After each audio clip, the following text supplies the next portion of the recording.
Welcome to the Real Out Loud podcast. We are your hosts.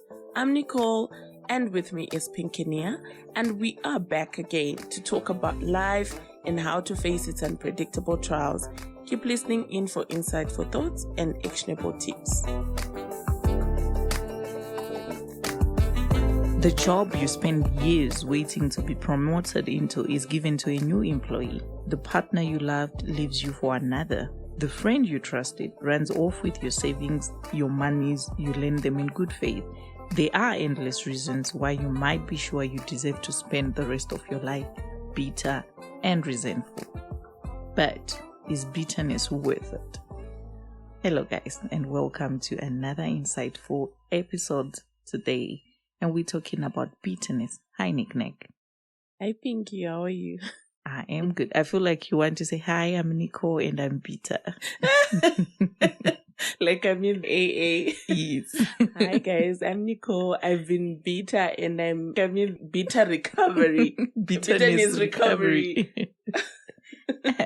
So today we're going to be talking about something serious and very psychological. So, Nicole, when we say bitterness and resentment, what comes to your mind?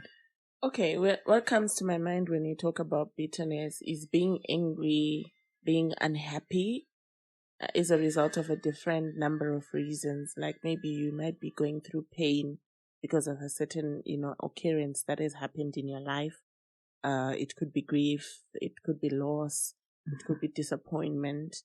There's always a core to the, like a foundation to the feeling.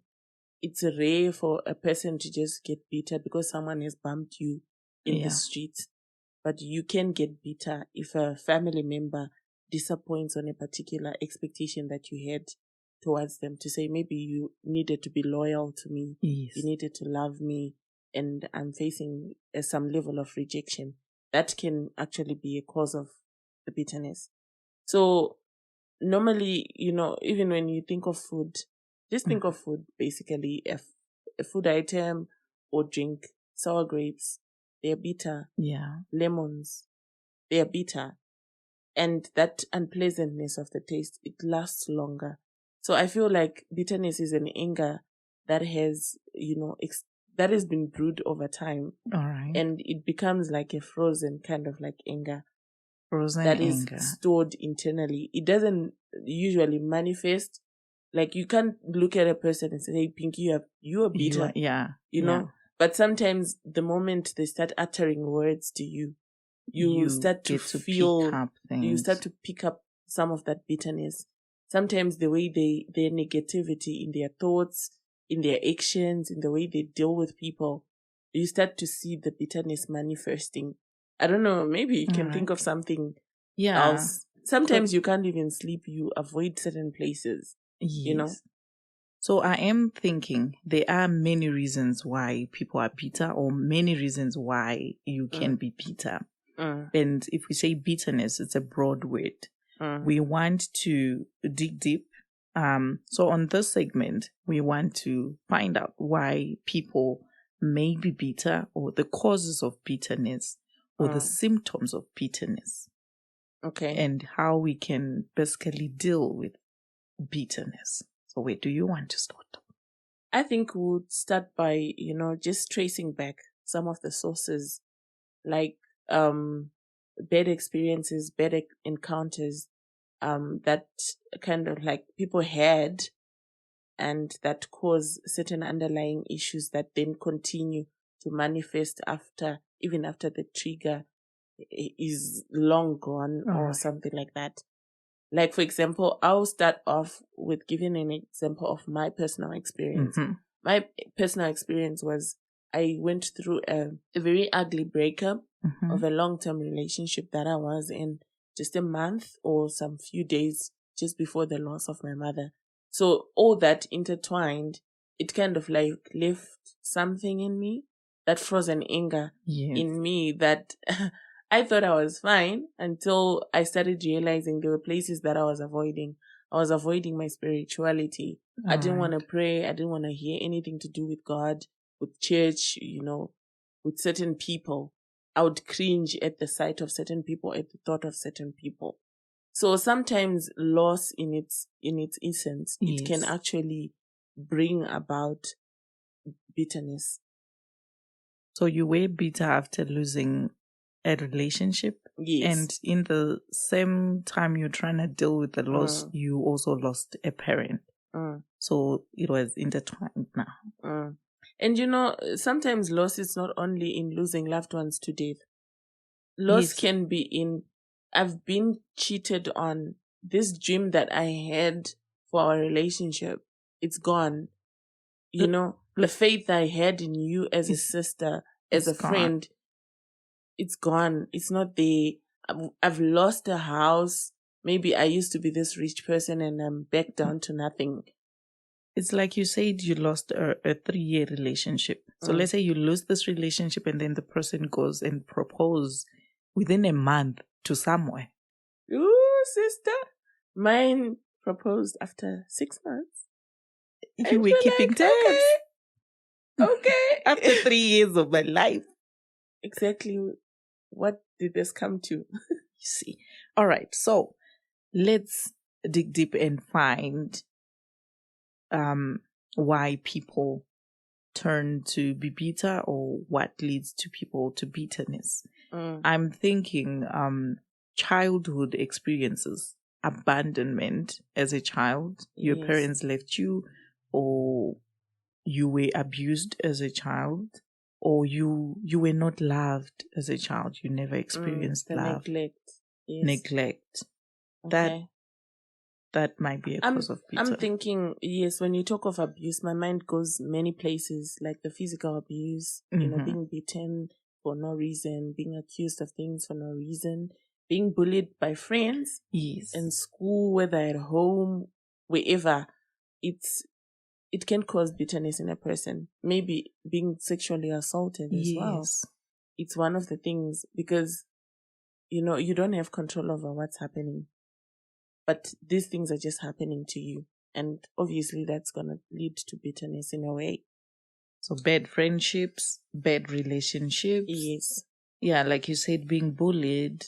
And, you know, some of us have those friends that are always looking down upon us. That always pick the nitty-gritties of whatever negativity that is present in your life. Or they shame you in public around other people. Or use humor, negative humor. Yes. You know, sometimes people can grow bitterness over time.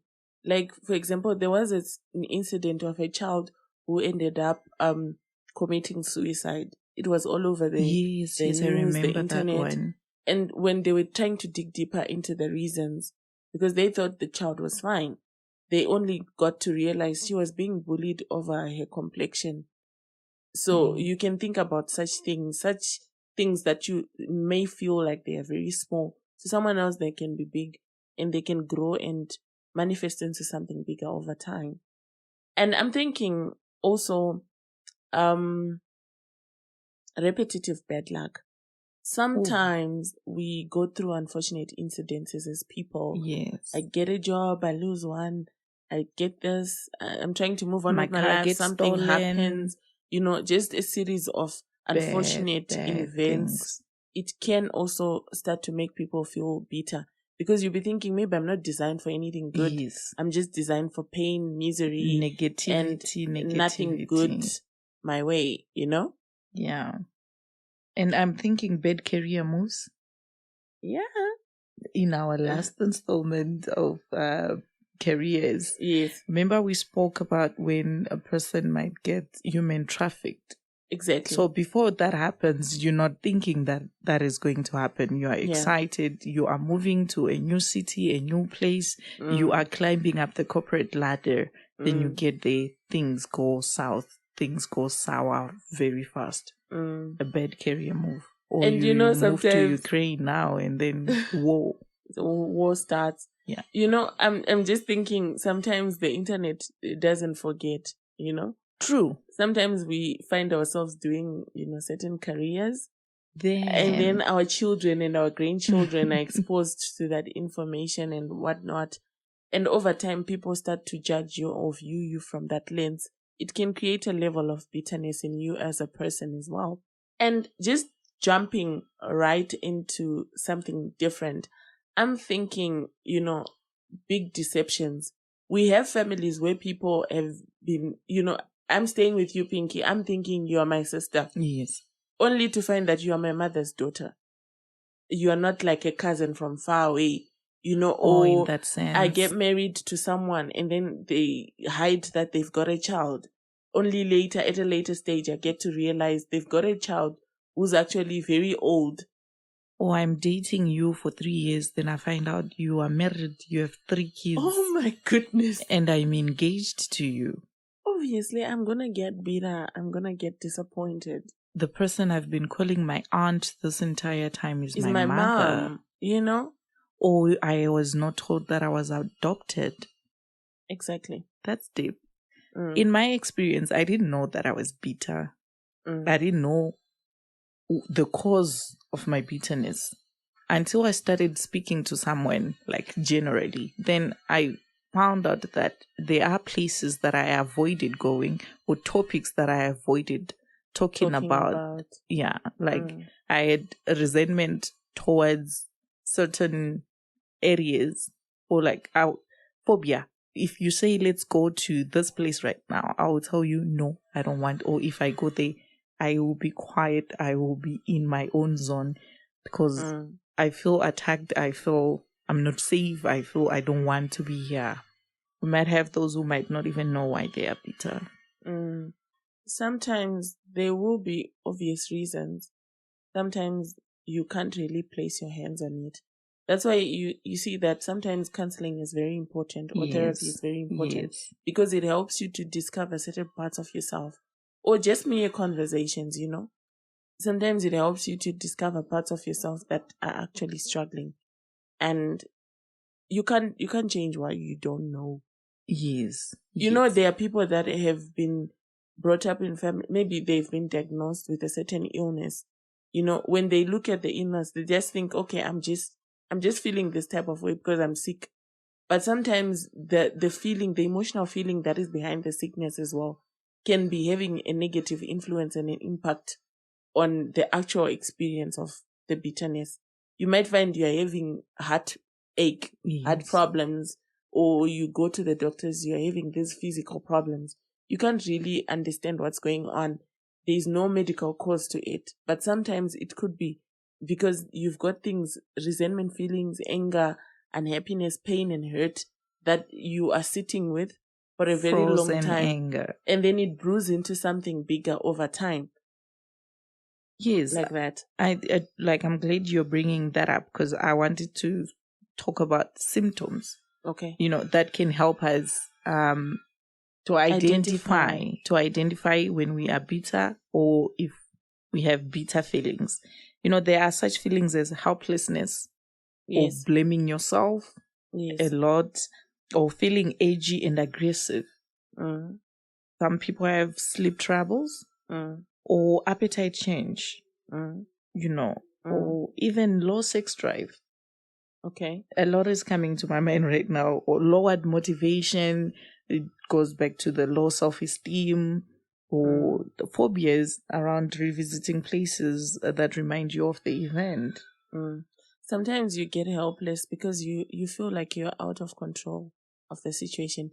Imagine you are maybe a 10-year-old child, and then you realize that you were born maybe with a chronic condition like HIV. You have to drink pills for the rest of your life. You don't understand why certain things are happening to you the way they are happening. So you are most likely going to experience the feeling, but sometimes you might not necessarily be able to pinpoint and say, I'm angry about this. But it starts to manifest even in the behaviors of the child. You see that this child must be bitter. Maybe they are bullying others. They are aggressive in their tone, in their demeanor, whatever that they do. There's just an expression of aggression. Sometimes it's that bitterness that's manifesting. Remember, bitterness is just like the tip of the iceberg. Yeah. It's like at the top you see a very small ice thingy, but at the bottom there is more. that's underlying. There's fear, there's hurt, there's loss, there's anger, there's disappointment, there's rejection, low self-esteem. There's low self-esteem that comes as a result of all these other experiences that you are having in your life. So when we look at a person who's bitter, let's try to move away from seeing it as an isolated feeling. All right. But let's try to see it as, it's the stem, but the roots go deep and they are, spreading everywhere.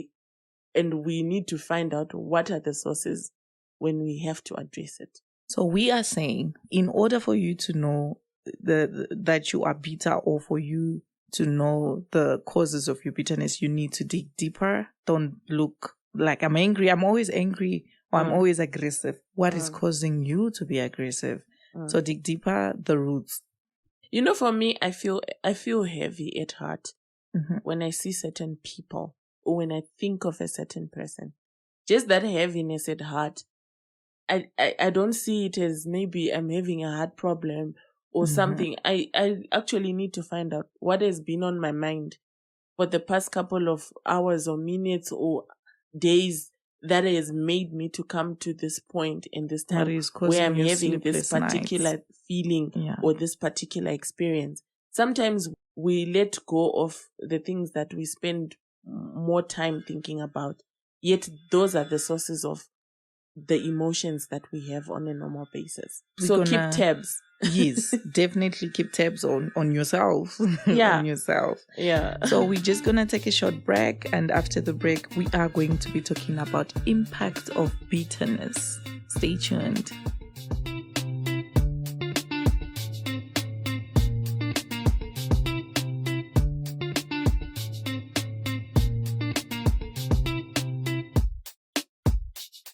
So, guys, think about some of the social media comments that you've had to see when, you're going through an episode, a skit, something happening on, the internet. Some of the comments, they automatically show you what bitterness is. Sometimes bitterness comes because people are feeling like the world is not a good place anymore. It starts out as hurt. We become suspicious of people that are around us, that they are out to hurt us intentionally. And we end up dining on the bad thoughts, the bad things that have happened to us. We fantasize on revenge, or the things how things could have gone differently in our lives, but yet we do not have much control over that. And with each new piece of information that we acquire towards, the bad thoughts that we are dining on, we are creating yet another layer of the bitterness, and it's piling up until it becomes something big that we struggle to manage and handle over time. If you were to think about the impact remember we're talking about the layers that grow over time. You're building a layer. Each time you are feeling vengeful for this person and you're thinking, I'm going to hurt them. I wish they would just die. I wish they would just, go through this and that. You're forming another layer, and it's a build-up over time. So what is the impact that comes as a result of this bitterness? Like you were saying, negative thoughts. You turn to have negative thoughts. You feed those negative thoughts, or you tend to harm relationships, damaging how we relate with people. When you talk of negative thoughts, I'm thinking of a tick, guys. I'm thinking of a tick. A tick, when it latches onto your skin, it's very small, like it's deflated. It's nothing. It's just like flat. It's like flappy. I don't know how to describe it. But the longer it stays there, the more it feeds on you, the more it grows. That's how negative thoughts even are like as well. The more you dine and wine in your negativity, the more it grows and it becomes something bigger over time, and it becomes very difficult to handle or to change. Then it damages how you relate with people or with the world around you. Exactly. You tend to lose a lot on what's going on in around the world. you. Yeah. They say that bad thoughts are like the thief of your joy. Come to think of it, when you are bitter, you are angry, you are feeling hurt, you're feeling pain, there's no room and space for happiness in your Yes. life. There's no room for joy. There's no room of peace of mind. Because you only Room for peace of feeding mind. the But bad there's things. just the negativity. Every form of or level of happiness in your life is just depleted. And Or you even feel you don't deserve to be happy. exactly. So you don't have time So to be how do feeding you on maintain happiness. the relationships? Now, It if you are suffers. having this bitterness and this negative energy in you, It suffers. I think I spent close to 2 years not in a relationship. Maybe I know, thought I right? was healing. But Sometimes we think we are healing, but yes, we are actually feeding the layers. yes, because, yeah, man. Guys, this is a revelation coming right now. Oh my goodness. You, You were not in a relationship, not because you were healing no, or you were taking your time, but no, because you were bitter. You did not have space to open up to anything new, open a new door. no. You just wanted to be in that old one and be stuffed in there and, Feeling sorry for feel sorry for myself. yourself, Hi, my name is Pinky Mia. I'm a bitterness recovery. Wow. Mm. All right. And then we always feel like people are out to get us, with offensiveness, harshness, vengeful behavior, sabotage, envy, things like You start that. to become jealous of Very. other people that are doing better in life because when now you've got this thing that you're holding on to. When you're around people and a comment is made, you think they are talking about you, they're laughing at you. I was watching this TikTok blogger. She was like, you know what? Every status that is posted, every meme that's posted out there, it's not about you. You're not Cinderella. It's not for you. Don't try the shoe. Don't try the shoe. It's not for everyone. You're not the Cinderella in every case or in every story that is being said out there. So yeah, that's what bitterness does. You become very, you start to project your feelings onto other people. You start to be very sensitive. You internalize everything that's happening around you. You spend time trying to, how do I get this person back? How do I revenge? Exactly. And it takes more of your energy and your emotions that way. And it makes it difficult to create new relationships, due to defensiveness. Exactly. Negativity. You feel like everyone is out to attack you or to hurt you. Your defenses are always up. Yes. And you don't have time to connect and to fully experience that exchange that happens in relations. You can't even take a jog.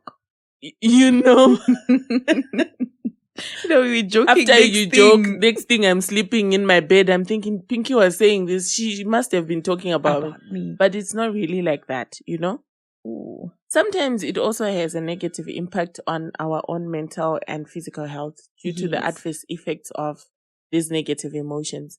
Like you were saying, insomnia, lack of sleep. Sometimes you find you have high blood pressure. You're a very young child. You've got high blood pressure already. There's no one in your family with that. Our immune system, it gives into our minds as well. Remember, the body is connected to our minds. Yes. It doesn't function in isolation. So when our minds are struggling, even our immune system, they struggle. That's why you find sometimes, check the times sometimes that you are just having a flu. There are other things that are going on mentally that are starting to manifest physically. Remember, we talked about the psychosomatic symptoms in our sacrifices episode, where we are saying that, the interconnection there, the linkage there, it's manifest. If it's not dealt with emotionally or mentally, it starts to manifest physically. Can it also lead to poor heart health? Most definitely. Damn. Most definitely.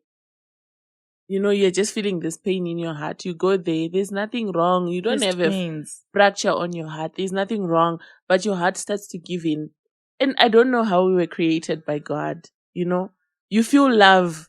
But, even if you try to dissect the heart, you never really see, the place where the feeling is and something like that, And it pushes people into bad habits, such as alcohol and drug abuse. Definitely.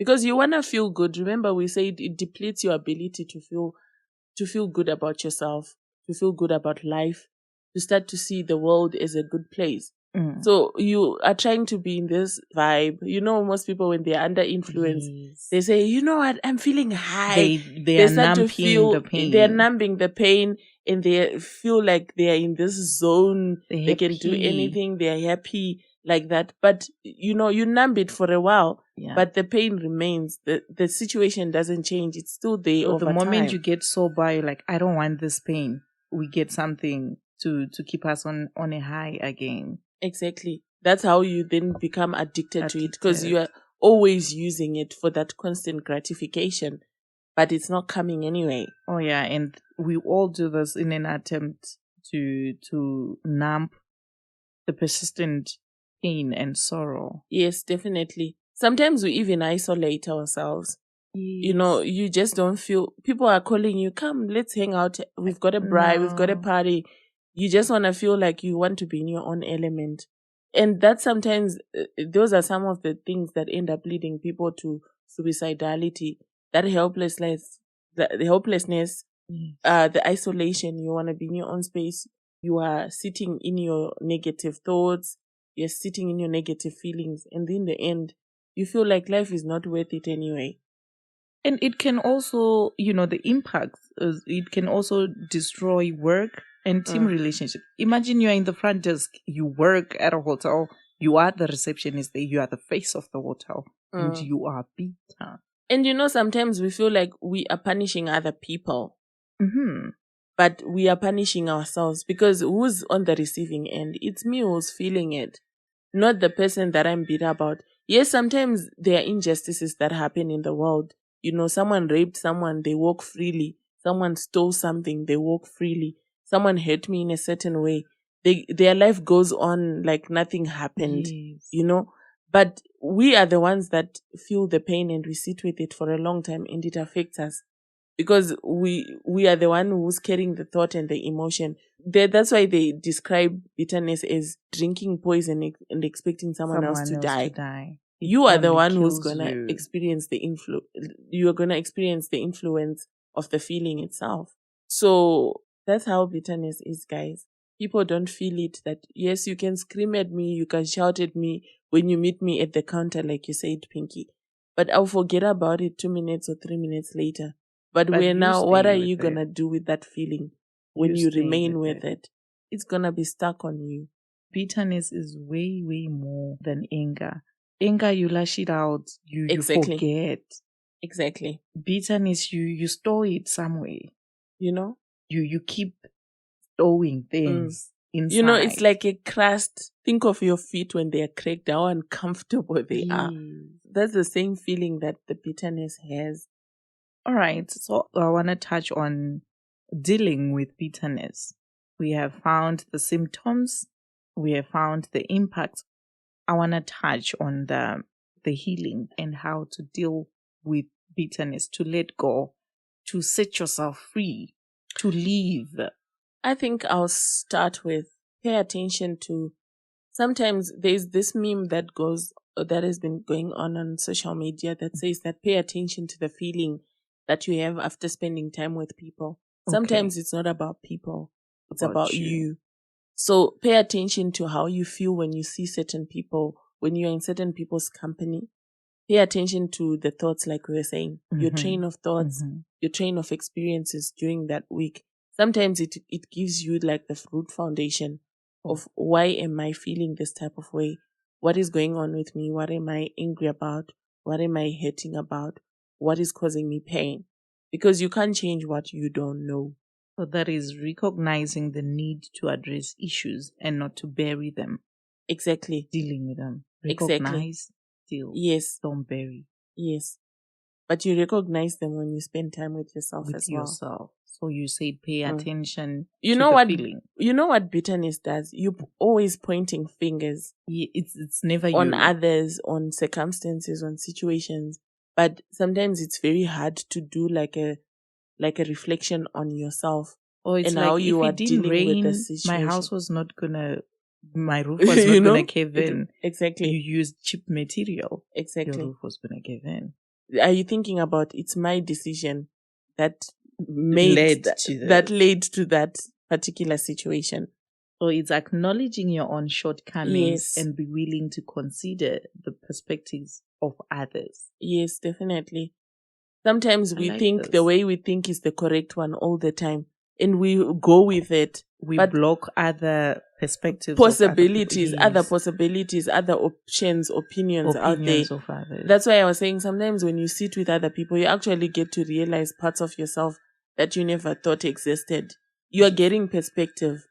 Engaging in conversations gives you perspectives. But when you focus on what you know, you're not getting any new information. Me speaking to others actually led me to recognize and acknowledge that I was bitter. I didn't know that myself. Besides me talking about my feelings, Pinky, sometimes when I just engage in conversations with people and I feel this heaviness at heart, I actually start to realize that maybe this is an issue that I've been neglecting, that I haven't really dealt with in my own space. So sometimes it's not always talking about your problems to people, but just in that engagement or that teaching that you get wherever at church, at work, wherever with friends, you see there's always, your mind always picks that. It helps you to identify that. Your emotions always help you. And also learn to forgive. We live in a world where one way or the other will end up stepping on each other's toes. Intentionally, unintentionally. We gotta forgive. I always preach that wherever there is two people, conflict is something that is inevitable. You can't avoid the misunderstandings, the discrepancies. Those are things that you can't avoid. So to sustain the relationships, you need to develop a forgiving heart. You need to know that sometimes people will wrong you. You know, sometimes we feel like we need to forgive because a person has asked for forgiveness or they acknowledge that, oh, I've done you wrong and whatnot. But what if that never really comes? Then it's left on you as a person to let go. To say, you know what, I'm going to forgive this person for my sake. Not because I want to let them free. No. But I want to let myself sanity. free from this emotion that I'm holding towards this person. My because they've proven they can never change. They can never be better. They can never meet up to my expectation. But I forgive them. Anyway. So we forgive and we move. Exactly. Acknowledge that sometimes problems are a part of life. Remember, we're talking about the negativity that happens consistently, one thing after the other. Yes. Those are things that are inevitable. But now if you are in bitterness, it means that your mind is channeled in a negative way. So obviously, if your mind is channeled in a negative way, it's gonna pick the nitty-gritties of every negativity that happens in your life. Yes. But it doesn't mean that there are no other positive things that happen in between. You just fail to appreciate them because your mind is so focused on what? On the negativity. So you also need to be willing to work through those problems as they arise in life, and just know that it's normal sometimes to experience pains. Give others and yourself opportunity and time to grieve when you suffer. Yes. And to acknowledge that we grieve differently. Remember, I was talking about my experience of the loss of the relationship and the loss of my mother. I could not keep the balance. I thought I weighed the situation. I was like, no, I need to focus on grieving my mother. I can't grieve a relationship. This is someone who intentionally hurt me. Yeah. And this is the decision we came to. But, it doesn't nullify the fact that, we have made promises to each other with this person. We have gotten to know each other. We have been in each other's lives. Matching out. I need to grieve that. No, we hadn't gotten to that extent, Pinky. But, the exchanges, you can just imagine the exchanges in relationships, how intense they can be sometimes. So you need to grieve after a loss. You lose a house, allow yourself to grieve. It's the grief, going through the grief process that's going to give you healing. How do you expect a wound to heal if you don't nurse it? It's not going to heal. And it's only going to get septic over time. And it's not a loss of big things only. You lose money. Exactly. Deal with the grief. I've lost money. No matter how small the thing is or no matter how the loss is. You lost about your pet. Significance. Yes, to the you. significance of that thing that you have lost. Allow yourself to grieve it. Yes. And remember, like you were talking about forgiveness, right? Forgiveness is a process. we need to give ourselves time. Yes. Yes. And we need to work over it over and over again. We've spoken about this in another episode again. I'm not certain which episode, but we did speak about it, that it's a process. You don't just say, I've forgiven and I'm fine. No. Remember, the mind doesn't forget. It will always remind you when something bad again happens. It will remind you, oh, remember that time something like this happened again. Revisit. It will always remind you because you've got a memory and you need that memory. You can't erase it and have amnesia. So it's a constant wake up of the forgiveness that you have to exercise. And revisiting those areas or those thoughts and processing them in a lighter note, in a positive note. Whatever you internalize becomes a part of you. We are in 3 forms. There's the soul, there's the spirit, and there's the physical. Whatever you experience through the soul, your mind, your thoughts, the things that you internalize, your body feels the impact of it. So does your spirit. So be mindful of the things that, remember we're saying that some people dine on negativity. Mm-hmm. Be mindful of the things that you allow yourself to internalize all the time. You can't be bitter and you are always watching vengeful movies. Yeah. You are not internalizing the necessary things. Rather, watch more forgiving movies where, love is expressed. Yes. The opposite, what you want to achieve is expressed. Each and every one of us have been bitter or is bitter or dealing with bitterness. But it's how we move from that or how we deal with it. It is the thing of processing your thoughts in a healthy way by examining situations with compassion and a willingness to open up to a trusted family member, friend, or a qualified specialist. It is okay to see someone and to actually say, I am bitter or I want to let go of certain feelings or certain emotions in me. Remember, sometimes it's not always the therapist only that can help you with some of those things. We've got mentors in our own spaces. We spoke about it in the adulthood episode with Rob, where we were talking about how a mentor sometimes, aids you or helps you through certain processes or adjustments that you need to make in your life. So does a counselor, so does a spiritual leader, so does an elder, even a trusted member in the family, a friend, or anyone else. But if you really want the professional help and the input, then you go to a qualified someone. But I think it all leads to opening up. Remember, we are not all exposed to the resources to get a therapist and sit down with them. There are other ways of doing it through someone who's trusted that can help you. I'm thinking even writing down our own thoughts. Journaling. Yeah. It's a very healthy thing because the more you read through your journal, you're gaining perspective of how you've been viewing things, how you've been dealing with things. And if something is not working for you, try something different. Or it's like that when they say no, you say next. Don't focus on that. No. Yes. Okay. You say next. No, next. It didn't work. Yeah. Okay. Let's move on to the other. I'm gonna close with Mandela quote, Nelson Mandela quote. I think that time he came out of prison, he said, I had to let go of the bitterness and resentment and hatred so that I get to move. Otherwise, I was still gonna be in prison. He meant the physical bars are not the prison, but my own emotions and my own mentality can be a prison as well. Imprison yourself. Thank you guys for listening in to today's episode. Probably you've learned one thing or two.